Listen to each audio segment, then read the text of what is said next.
ഈ 18 പടി കയറി നമ്മൾ ചെന്ന് കഴിഞ്ഞ് കാണുന്നത് തത്വമസി. അതിനേക്കാൾ വലിയൊരു തിരിച്ചറിവുണ്ടോ? യഥാർത്ഥത്തിൽ നമുക്ക് തരുന്ന പലതരത്തിലുള്ള അറിവുകൾക്കും അപ്പുറത്തുള്ള ഏറ്റവും വലിയ തിരിച്ചറിവാണ് അത് നീയാകുന്നു, അതല്ലെങ്കിൽ അത് ഞാനാകുന്നു. ഭഗവാനും ഭക്തനും ഒന്ന് തന്നെയാകുന്നു. അദ്വൈതമാണ്. അതിൻ്റെ വലിയൊരു സാരമാണിത്. അർത്ഥം എന്ന് പറയുന്നത് ഇതാണ്, നമ്മളെല്ലാവരും ഒന്നാണെന്നുള്ളതാണ്. ഇതൊരു മഹിതമായ സന്ദേശമാണ്. നമ്മുടെ സംസ്കാരത്തിൻ്റെ ഏറ്റവും വലിയ മഹിതമായ സന്ദേശത്തിൽ പറയുന്നത് നമ്മളെല്ലാവരും ഒന്നാകുമ്പോൾ ഞാനും നീയും വ്യത്യാസമില്ല എന്നാണ്.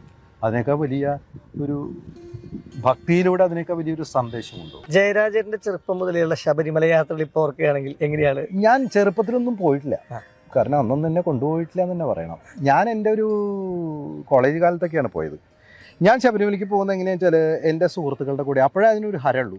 കാരണം ഈ പാട്ടൊക്കെ പാടി, ഭജന പാടി, ഒന്നിച്ച് ചെന്ന് പേട്ട തുള്ളി, അവിടെ നിന്ന് പമ്പയിലെത്തി, പമ്പാ ഗണപതിയെ വന്നിച്ച് അവിടെ നിന്ന് അങ്ങോട്ടുള്ള അതൊരു വലിയ അനുഭൂതിയാണ്. എപ്പോഴും ഞാൻ പലപ്പോഴും ഒറ്റയ്ക്ക് പോകണമെന്നൊക്കെ ആലോചിച്ചിട്ടൊന്നും അതൊന്നും നടന്നില്ല. ഒരിക്കൽ അതങ്ങോട്ട് ആരംഭിക്കുകയാണ് വളരെ കാലം മുൻപ് എന്ന് പറഞ്ഞാൽ കുറച്ചു കാലം മുമ്പ്, ഇപ്പോൾ കുറേ ആയി പോയിട്ട്. അപ്പം അതിന് വേറൊരു ഹാർമണി ഉണ്ട്. ഒരു മനസ്സിൻ്റെ ഐക്യമുള്ള കുറേ സുഹൃത്തുക്കൾ ചേർന്നുകൊണ്ട് എത്രയോ അനാവശ്യ കാര്യങ്ങൾക്ക് വേണ്ടി നമ്മൾ സമയം ചെലവഴിച്ചിട്ടുണ്ട്. അതിനേക്കാളൊക്കെ വലിയ അനുഭൂതി തരുന്ന ഒന്നാണ് ശബരിമല കാലം. ഈ കാലത്തിൻ്റെ തന്നെ ഒരു പ്രത്യേകത അറിയാലോ, ഈ ഒരു മഞ്ഞ് വീഴുന്ന കാലം, അതോടൊപ്പം തന്നെ ചെറിയ കാറ്റ് വീശുന്ന കാലം. ആ കാറ്റിൽ ഇതുപോലെ ഭസ്മത്തിൻ്റെയും അതുപോലെ തന്നെ എന്താ പറയുക കർപ്പൂരത്തിൻ്റെയൊക്കെ ഒരു സുഗന്ധം. പിന്നെ ശരണം വിളിയാണ് പ്രഭാതത്തിൽ സന്ധ്യയിലൊക്കെ അല്ലേ? പണ്ട് ശരണം വിളിച്ചുകൊണ്ട് ആളുകൾ വീട്ടിൻ്റെ മുമ്പിലൂടെ പോയിരുന്നു, എനിക്ക് ഓർമ്മയുണ്ട്. അതായത് ഒരു സംഘം ആളുകളാണ്. ഇപ്പോൾ ഞാൻ പറഞ്ഞല്ലോ, കുന്നംകുളത്തായിരുന്നു എൻ്റെ ഒരു ഓർമ്മ വെച്ച കാലം.